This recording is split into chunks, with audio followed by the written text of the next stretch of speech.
Israel के बाप की जगह है वो। तो ये भारत पाकिस्तान के बाप की जगह थी। ले पाकिस्तान तो फिर आप इजराइल को कैसे बोल रहे हो? वो तो ले ही रहे हैं, पीओके लेने पे आ गए। तुम्हारा क्या रिश्तेदार लग गया? इजराइल मददगार है हमारा, क्यों नहीं देंगे? फिलिस्तीन तुम्हारा रिश्तेदार है, हमारा भाई है। काहे का भाई है? हमारा खून है, मुसलमान है वो। तो फिर पाकिस्तान भी होगा जो बम फेंक रहा था हमारे हिंदुओं पे। हाँ, इधर के मुसलमान से मतलब नहीं है, जो बंटवारे के वक्त साथ का था, फिलिस्तीन में था। कहाँ हो रहा है? जुल्म तो हिंदुस्तान पे भी हुआ। किसने करा? घटनाएं हुई, पाकिस्तान ने करा। किसने कारगिल युद्ध किया था? किसने 62 का युद्ध किया? किसने 71 का किया? किसने पुलवामा का हमला किया? जिस इजराइल ने 71 की जंग में, 62 की जंग में हमारा साथ दिया हो ना, नमक हरामी हम तो कर नहीं सकते। और वो फिलिस्तीन क्या है, हमास क्या, हमें रद्दी भर मतलब नहीं है उससे। मेरी तरफ से तो आज का जाता है कल वो डूबे, हमें क्या लेना है? हमें भारत के मुसलमान से मतलब होना चाहिए, भारत के सिख से मतलब होना चाहिए, भारत के बौद्ध से मतलब होना चाहिए, भारत के हिंदू से मतलब होना चाहिए, भारत के जो राजा बना करके प्रधानमंत्री के रूप में बिठाया उनसे मतलब होना चाहिए। हमें अदर से कोई चीज़ें लेना देना नहीं है। और जो यहाँ पर आकर के हमास फिलिस्तीन का समर्थन करते हैं, जब हम राम मंदिर के लिए इतना पैसा जोड़ सकते हैं तो इनको वहाँ भेजने के लिए भी पैसा जोड़ते हैं। फ्लाइट पकड़ो, जाओ उधर, लड़ाई लड़ो इजराइल के खिलाफ। अच्छा, क्या लगता है कि सिर्फ यहाँ से ही बयानबाजी होगी या ये लोग वहाँ पे जाके समर्थन भी करेंगे जमीनी? सर, एक बिजली बम इनके घर के बाहर फट जाए ना, ये दुबक के अंदर घुस जाते हैं। ये जाएंगे इजराइल का मुकाबला करने के लिए। ये मूर्खता है। भारत का माहौल कैसे खराब करना है, इनकी वो सोच है कि भारत में यार 10 साल हो गए, आज तक कांग्रेस के पढ़े लिखे लीडर आ गए। जवाहरलाल नेहरू जी ने सत्ता संभाली, इंदिरा गांधी जी ने सत्ता संभाली, राजीव गांधी जी ने संभाली, नरसिम्हा राव जी ने संभाली, अपने मनमोहन सिंह जी ने संभाली। आज तक वाद नहीं खत्म कर पाए हर एक राज्य से। ये 10 साल के अंदर भैया ऐसा कौन सा कोहिनूर का हीरा वापसी आ गया भारत में जिसने हर राज्य से बम धमाके बंद कर दिए? वो कश्मीर का मुद्दा इतना सेंसिटिव मुद्दा था कि उसके बारे में बोलना भी पसंद नहीं करते थे। उसको सिर्फ 2 साल के अंदर, 1.5 साल के अंदर खत्म कर दिया। एक धारा 370 चेंज करके खून की नदियां बहाने की बातें होती थी, 1 इंच खून नहीं गुना। 1 लाख समथिंग करोड़ का टूरिज्म चला गया, चिनाब ब्रिज बन गया, वहां तिरंगा फाउंटेन के साथ गर्व से लहराया जा रहा है। कर्फ्यू लगने बंद हो गए। महबूबा मुफ्ती फारूक अब्दुल्ला जो वहां पर मुसलमानों को बलगलाते थे, लोकसभा चुनाव में उनको लात मार के वहीं की कश्मीर की आवाम ने भगा दिया। ये बदलता भारत है। मेरा एक सवाल है, कल किसी ने मुझसे पूछा कि मुस्लिमों का नाता फिलिस्तीन से कलमे का नाता है, ठीक है, इनका कलमा वहां से आया या जो भी कुछ उन्होंने बताया कि कलमे का नाता।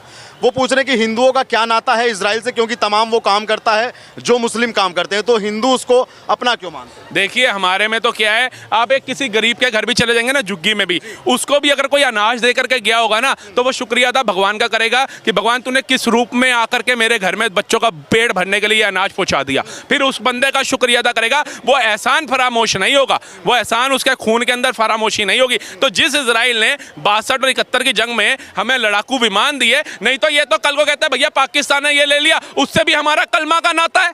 कसाब आके मार गया, उससे भी हमारा कलमा का नाता है। अफजल गुरु आके मार गया, उससे भी कलमा का नाता है। कश्मीर में कश्मीरी पंडितों को भगा दिया, उनसे भी हमारा कलमा का नाता है। भैया कलमा का नाता तुम्हारा और पिस हिंदू रहा है, पिस सीख रहा है, पिस बौद्ध रहा है।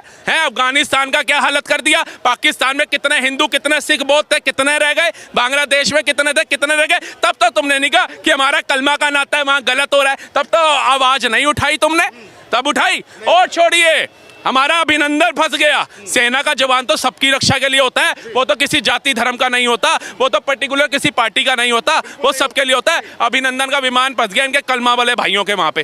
किसी एक ने आवाज उठाई कि प्लीज कलमा वाले भाइयों हमारा अभिनंदन छोड़ दो, प्लीज छोड़ दो। वो तो मोदी की ताकत ही ले आए, और वो मोदी की ताकत यहाँ पे नहीं बताया। वहां के असेंबली में खड़ा हुआ उनका मिनिस्टर बोल रहा था, हाथ कब कपा रहे हैं, माथे पे पसीना आ रहा, अभिनंदन छोड़ दो। उसके बाद छोड़ो, कट्टर इस्लामी कतर के अंदर हमारे 8 सेना, वायुसेना के, वो फंस गए, उनको फांसी की सजा हो गई। किसी ने कहा भाई कलमा वाला भाई प्लीज हमारे सैनिक तो छोड़ दे, वो किसी जाति के नहीं है। किसी ने कहा तो फिर भैया फिलिस्तीन से हमारा क्या नाता है? भैया तू भारत का है, भारत की बात कर। 47 से हर एक मुस्लिम के आगे हाथ जोड़ के हिंदू कह रहा है, सनातनी कह रहा है गाय हमारी माता है, उसको प्लीज काट के खाना छोड़ दो, भाईचारा निभाओ। किसी एक ने आके पहल करी कि हाँ भाई हम भाईचारा निभाएंगे, हम काट के नहीं खाएंगे की?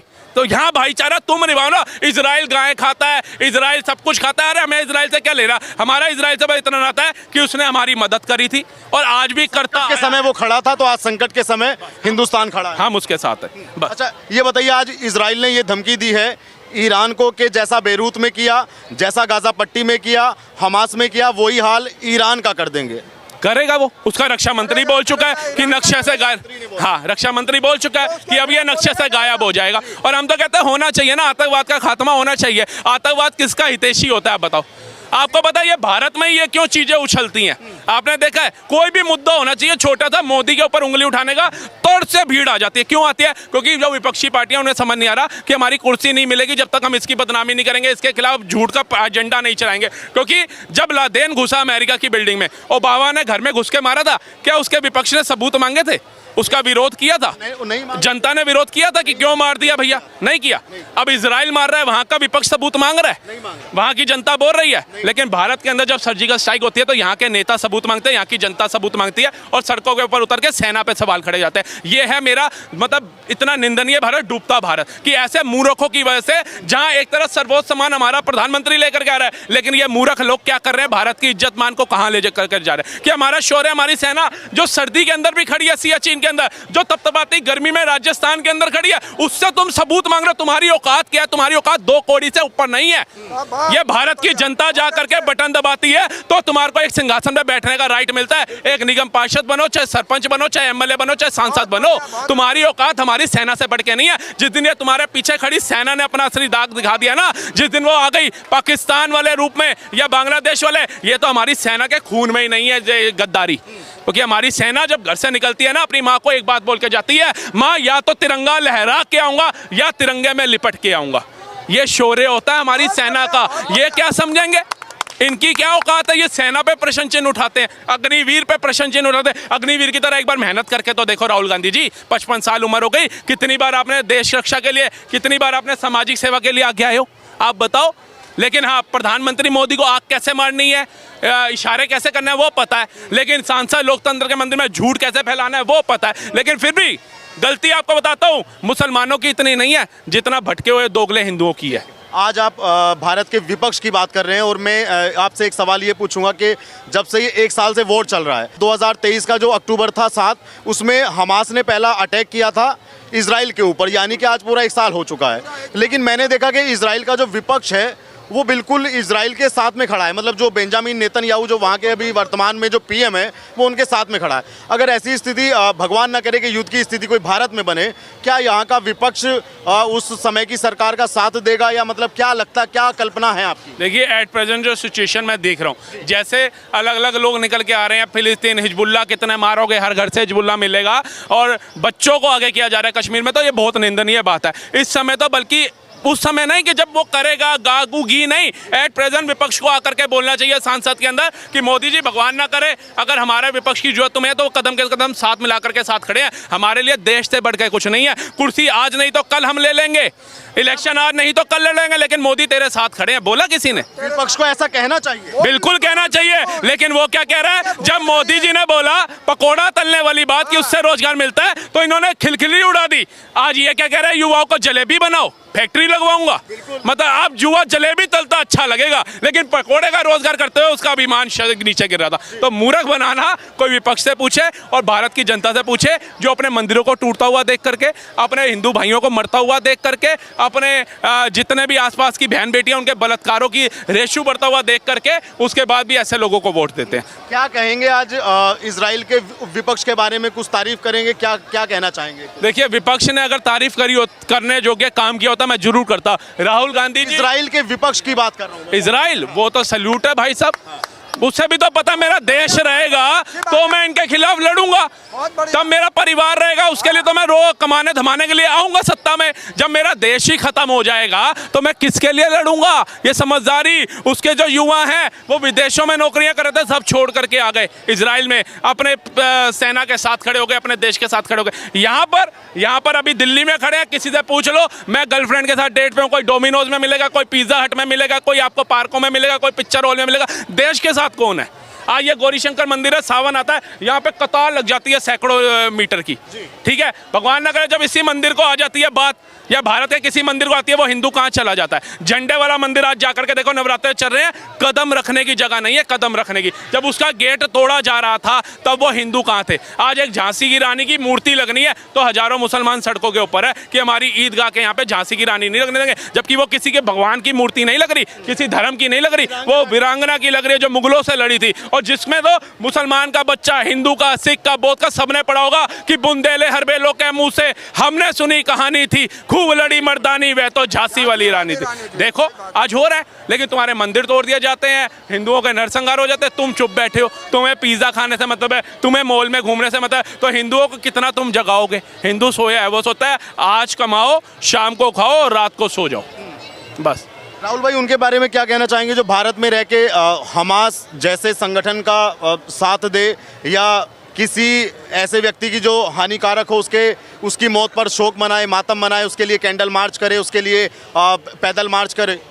देखिए, एक चीज होनी चाहिए, एक कानून ये भी बनना चाहिए, जो हमारे देश के अंदर रह करके विदेश का गुणगान करेगा, आतंकवादी देशों, आतंकवादी गतिविधियों का जो उनका सम्मान करेगा, उनका साथ देगा, देशद्रोह का मुकदमा लगा करके अंदर डाल देना चाहिए। तो सरकार इसमें असफल क्यों है? 10 साल से मोदी जी की सरकार है, बनाना चाहिए था ऐसा कोई कानून। कह रहा हूँ ना, अब आवाजें उठने लगी तो अब करना चाहिए। हर एक चीज का ना एक समय होता है। जैसा देखिए कि हमने सुबह उठ के ही जॉब पे जाना है, रात को आधी रात को उठ के नहीं जाएंगे, हर चीज़ का समय है। इसीलिए मोदी सरकार को अब उचित समय है, वो जब से आई है ना, उसने जो जो बिल पास कर दिए वो कोई आसान नहीं था। ये धारा 370 हटाना, कहते हैं 370 बड़ा आसान लगता है बोलने में, लेकिन उसको हटाने में कितना बड़ा जोखिम था, कितने विदेश के अंदर जो हमारे कंट्री के बहरूपिये बैठे हैं ना, उनको जवाब देना था, चाहे यूएनओ क्यों ना हो। लेकिन पहले सबसे संबंध बनाए गए, उसके बाद महबूबा मुफ्ती के घर में घुसा गया, देखा गया कहाँ से ये पत्थरबाज आते हैं,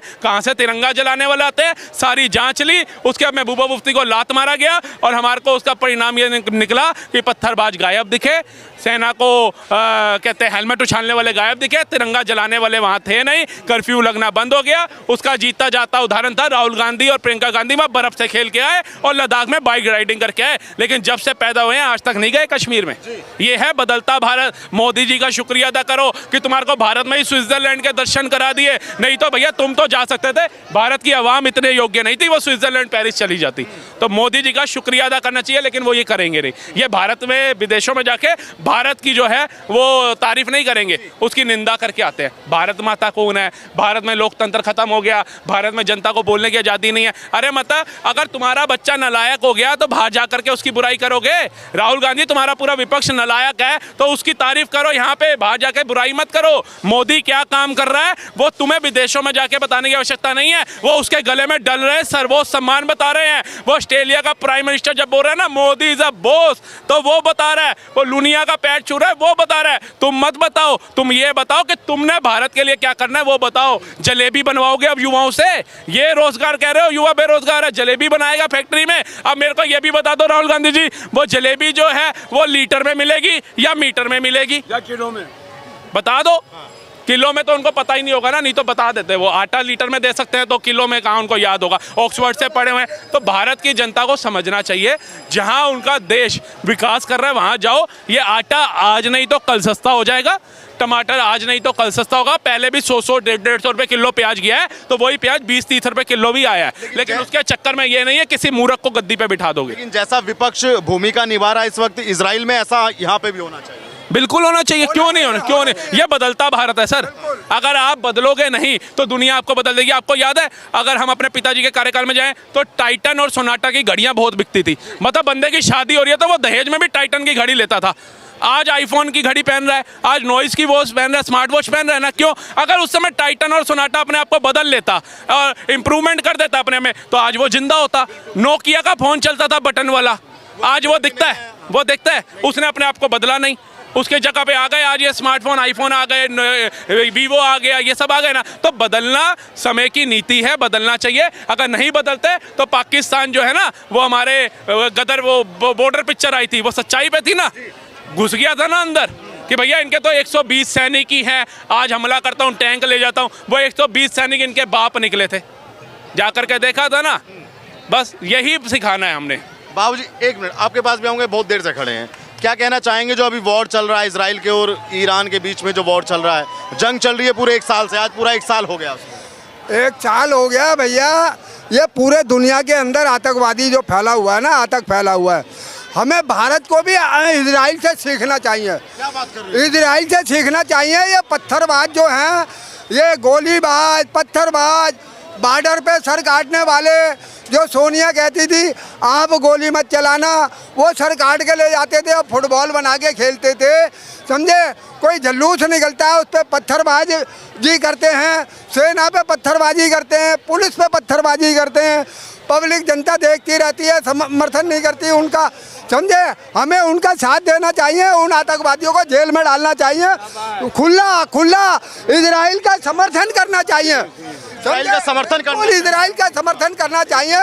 इजराइल जो है ना, हमास ने क्या किया था, हमास ने क्या किया था, वहाँ कत्लेआम किया था और महिलाओं को वहाँ जेलों में पकड़ के लेके गया था, कितना आतंक फैलाया था उसने, उसे देखने वाला कोई नहीं था। उसने जो किया उसका जवाब दिया है इजराइल ने, और जो जवाब इजराइल ने दिया है वही जवाब भारत को भी देना चाहिए, भारत को भी उसी रूप में इजराइल से सीखना चाहिए, समझे। अच्छा, कुछ लोग कह रहे हैं कि इजराइल ने तो ईरान को बोल भी दिया कि तूने जो दी वो तो एक खरोश थी, अब मैं जो दूंगा वो घाव देखना, तेरा बदलना तो मालूम था, अब मैं बदलूंगा और नक्शे से अपने आप को गायब देखना। ये इजराइल है आज का। क्या लगता है कि नक्शे से खत्म कर देगा इजराइल ईरान को? बिल्कुल नक्शे से खत्म कर देगा, एक एक आतंकवादी को चुन चुन के मारेगा, वो छोड़ने वाला नहीं है। जो उसने करा उसका समर्थन करना चाहिए, समर्थन करना चाहिए उसका। लेकिन कुछ लोग ये कह रहे हैं कि इजराइल तो सारे वो काम करता है, गलत काम करता है। इसके अंदर पूरी दुनिया के अंदर आतंक फैला हुआ है, ये पूरी दुनिया में आतंक फैला हुआ है, और वही हाल भारत में ये करना चाहते हैं ये, समझे।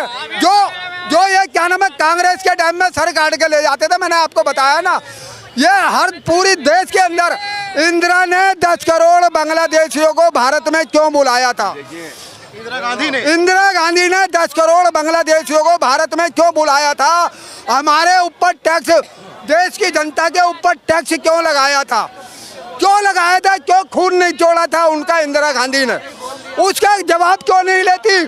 फखरुद्दीन अली अहमद की मौत का पोस्टमार्टम की रिपोर्ट क्यों नहीं मांगती जनता।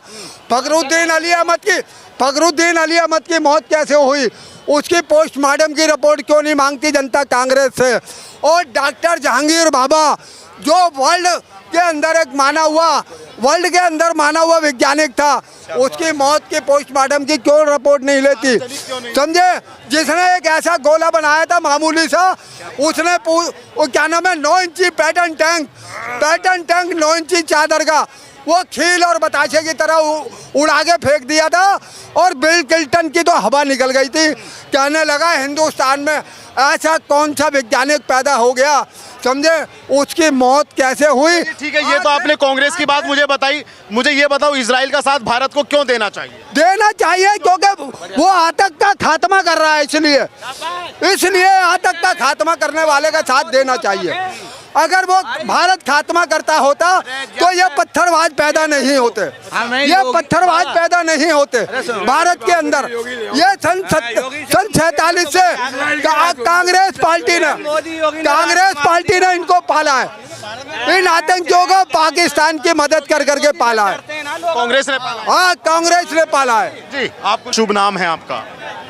नाम को तो छोड़ो, आज नाम नहीं बताते, चलो नाम पूछ रहा हो तो मेरा नाम दानिश है, यूएई का। भाई देखो, बोलने की मैं यहाँ पे हो रही है इजराइल की बात, और कोई ऐसी बात नहीं हो रही। अरे सब प्यार से बात करेंगे जब मैं हूँ यहाँ पे यार। अच्छा, मेरा सवाल ये कि आज पूरा 1 साल हो चुका हमास ने जब हमला किया था, तो आज 7 अक्टूबर 2024 है, और 7 अक्टूबर 2023 को हमले की शुरुआत की थी हमास की तरफ से, यानी कि आज साल भर हो चुका। तो क्या कहना चाहेंगे इस 1 साल में कितना नुकसान मानते हैं, कौन सही है कौन गलत है, क्या मानते? देखो मेरे भाई, मेरी बात सुनो जी।